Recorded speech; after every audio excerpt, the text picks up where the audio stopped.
Welcome back to Bruins game reactions. Boston Bruins lose 4-1, 3-1 with the empty netter at the hands of the Montreal Canadiens. A game in which Boston was only able to muster up 2 shots in the middle frame, and I'd say that was the reason that they lost. No, it played a factor. 2 shots in any period, unless it's an overtime period, isn't going to win you a game, and even if it's overtime, probably not going to win.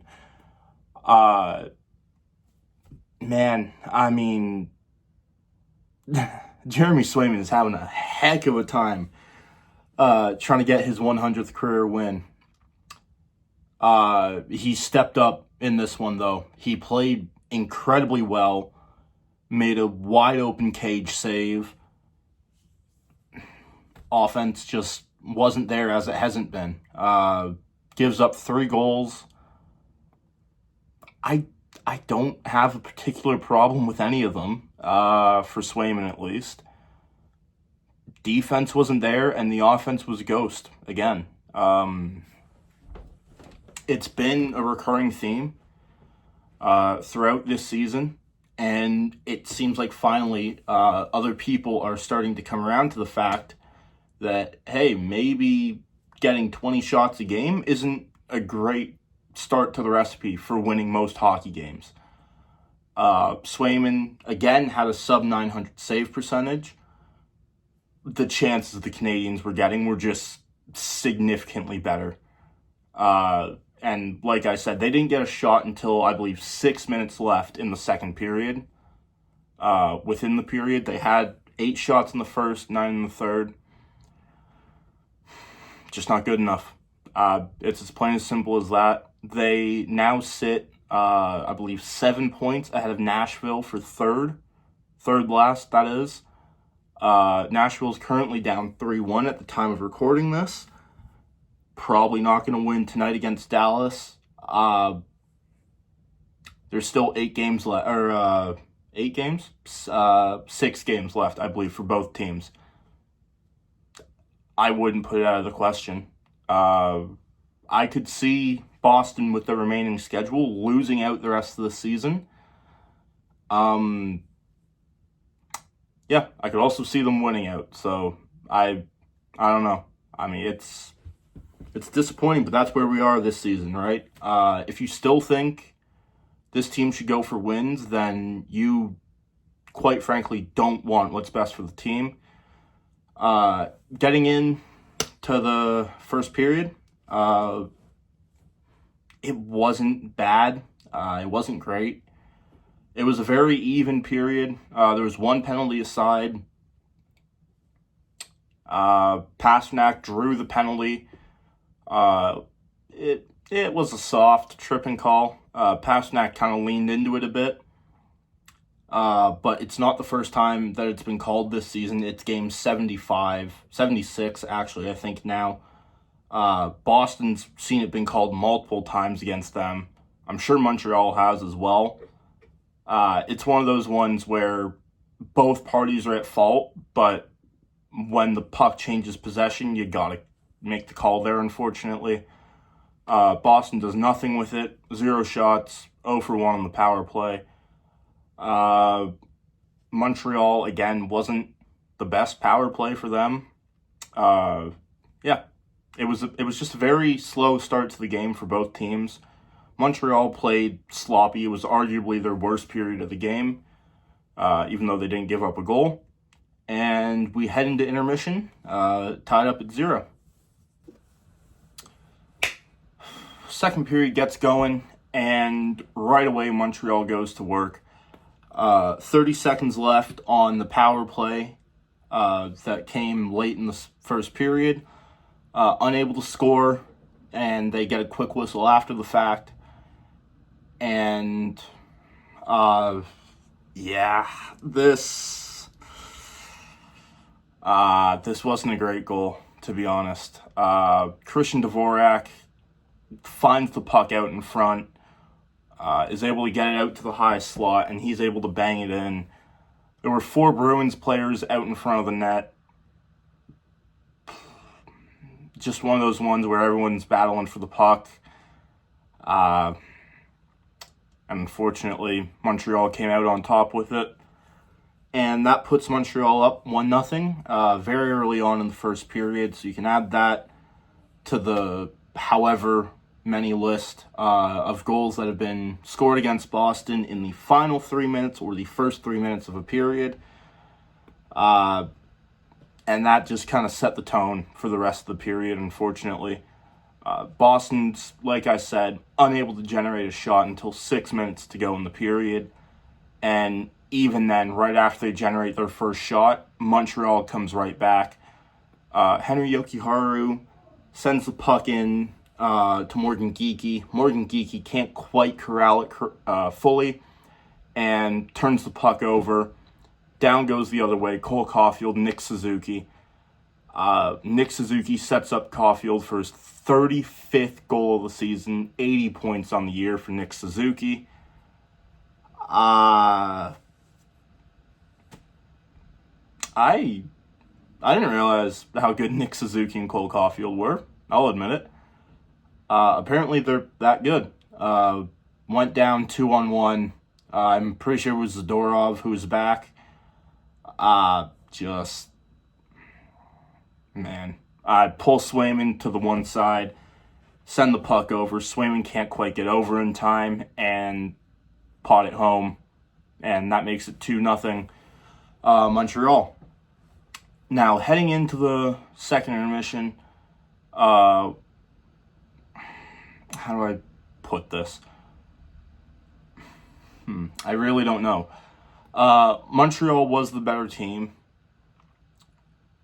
Boston just wasn't generating the shots offensively that they needed to in order to win, or in order to get more than 2 shots in a period. It's not the first time it's happened this season. I am willing to bet it's not the last at the rate this team's going. It's just rough, man. It's rough watching this team go through this. It's unfortunate. Unfortunately, yeah. Just one of those things. Sportsnet did have a graphic. I believe it was either after first intermission or at the start of the game. Boston sent out, I believe, 1,700 points worth of players at the trade deadline, and they brought in, I believe, under 400. Most of those points being Brad Marchand. If you want to take something good out of that, they got younger. Young teams don't tend to win in this league, at least. Maybe they're building for the future. You're going to need a big free agent, though, this offseason. And you're probably going to need to hit on your draft pick. All you can do right now is hope and speculate, unfortunately. It sucks, that's all you can do, but as fans, that is all you can and are able to do at this point. We head into the third period, on the dot, actually, 3 minutes in. Brendan Gallagher, who is ancient at this point in hockey years, gets, I believe, his 18th goal of the year, which is crazy for his age. Casey Middlestat, he's looked good. He hasn't shown up on the score sheet, but he's looked pretty good defensively. Has the puck in the corner, goes to take it around the back of the net, stops up, sends it back up, the right-hand side after trying to go around the left, and sends it up tried to get it up and out of the zone, just not quite able to. And unfortunately, it's tipped by Jake Evans, and it's Brendan Gallagher right out in front of Jeremy Swayman. No one around him.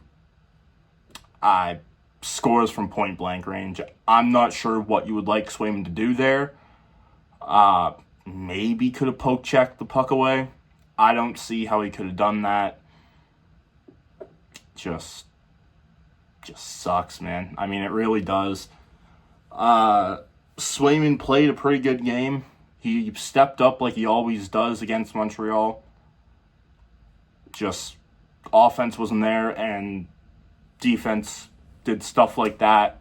Gave him too many hard shots to try and save. Not even gave him too many hard shots. Didn't give him any assistance. Really, on most of those goals. I guess you could say on the second one, on the first one when they had 4 men out in front. That's it, though, unfortunately. We finally are able to get a Bruins goal late in the period, just over 6 minutes. Elias Lindholm gets a pretty dirty goal, all things considered. Pasternak did end up on Sam Montembeault's leg. It was maybe going to get reviewed for goalie interference. I mean, Montembeault gave up on the play. What would you... I mean, there's nothing to it. He gave up on the play and then looked around like he was going to get a goalie interference call. You need to at least attempt to make a save. If you don't make a save, do you get the call? Honestly, you probably do. If you attempt to make the save, but drops his stick, lays there flat on the ice, doesn't even try to make a move. And Elias Lindholm's right there in the crease, able to tap it in. At least you didn't get shut out. I guess that's a good takeaway you can get from this. Montreal is technically a playoff team now. Losing 3-1 isn't that bad, I suppose. I don't know, 4-1, sorry. Empty netter, 2 minutes to go, whatever. Doesn't matter. It's a garbage time goal. Yeah. Unfortunately, just one of those games, team didn't really come to play. Even when they did, they didn't play great. Just trying to think if there's anything. Andrew Peak? Might have been Andrew Peak, I think. Had a fight with... I believe it was Andrew Peak and Christian Dvorak. Had a fight with just over 6 minutes to go in the second period. Second period? First period. Oh boy, I am incredibly tired. Please forgive me. Had a fight. It would have had to have been the second period because Swayman was on the left. They had a fight late in the second period. Peak wasn't happy about the way Swayman got attacked.